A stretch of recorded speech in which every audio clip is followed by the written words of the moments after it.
Jarak dari kota Mekah ke kota Madinah lebih kurang 450 km atau 5 hingga 6 jam perjalanan dengan bas melalui lebuh raya Haramain.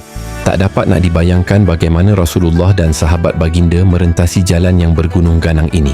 Allahu Akbar. Memandangkan perjalanan yang jauh, kami singgah di kawasan rehat Al-Muarid untuk jamak solat dan mengalas perut.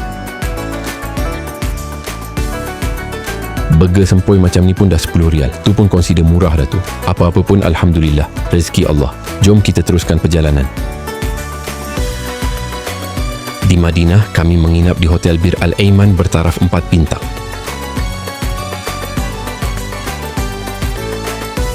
Lobi hotel ini nampak selesa. Di satu sudut pula ada menjual macam-macam makanan. Harganya pun berpatutan jika dibandingkan dengan kedai luar. Bilik untuk jemaah lelaki menempatkan 5 katil single. Kemudahan lain disediakan ialah wifi percuma dan mini fridge. Pakej bilik termasuk makan pagi, tengah hari dan malam. Setelah selesai memunggah dan mengemas barang, kami ke Masjid Nabawi yang jaraknya dalam 15 minit berjalan kaki.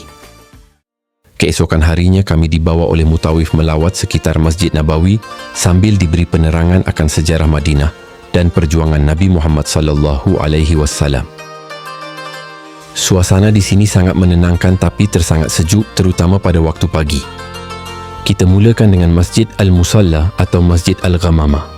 Merupakan tempat terakhir Rasulullah sallallahu alaihi wasallam menunaikan solat Aid pada tahun 631 Masihi. Rasulullah SAW juga menunaikan solat istisqa di sini ketika Madinah mengalami kekurangan hujan. Masjid Abu Bakar As-Siddiq adalah salah satu masjid tertua di Madinah, terletak di sebelah barat daya Masjid Nabawi. Masjid ini dinamakan sempena nama Abu Bakar As-Siddiq, khalifah pertama Islam yang melaksanakan solat Eid di sini mengikut tradisi Nabi Muhammad SAW. Seterusnya saya ke Masjid Ali bin Abi Talib. Masjid ini dibina di tapak bekas rumah Khalifah Ali bin Abi Talib dan isterinya Fatimah Az-Zahra yang merupakan anak perempuan Nabi Muhammad SAW. Masjid ini terkenal dengan seni bina putihnya dan terletak kira-kira 100 meter barat dari pintu 7 Masjid Nabawi. Ia tidak lagi digunakan untuk solat harian kerana berdekatan dengan Masjid Nabawi, namun ia tetap menjadi lokasi tarikan popular kepada pengunjung.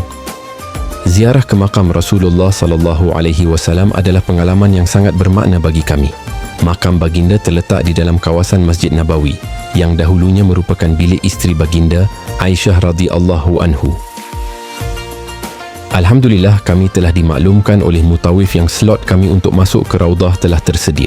Sekarang ni nak masuk Raudah kena melalui aplikasi Nusuk.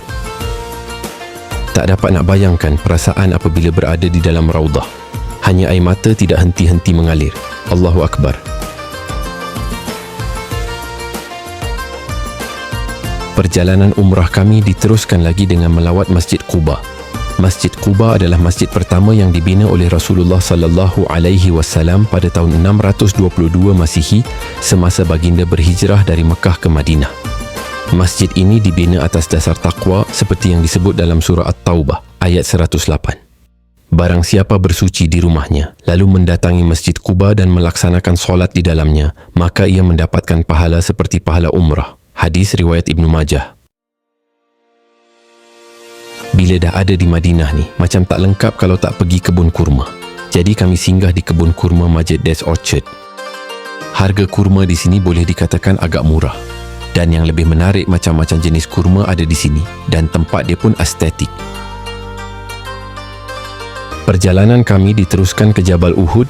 Gunung ini menjadi saksi perang Uhud yang terjadi pada tahun 3 Hijriah 625 Masehi.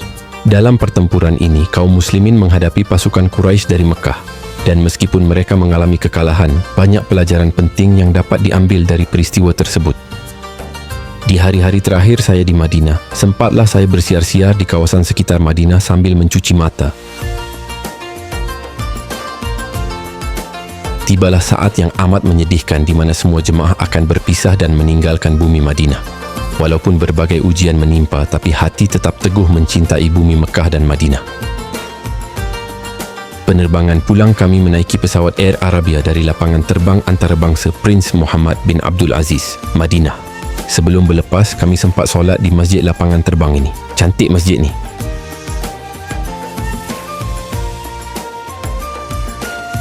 Ya Allah, rezekikanlah kami untuk menziarahi rumahmu yang suci dan makam Nabimu Muhammad sallallahu alaihi wasallam.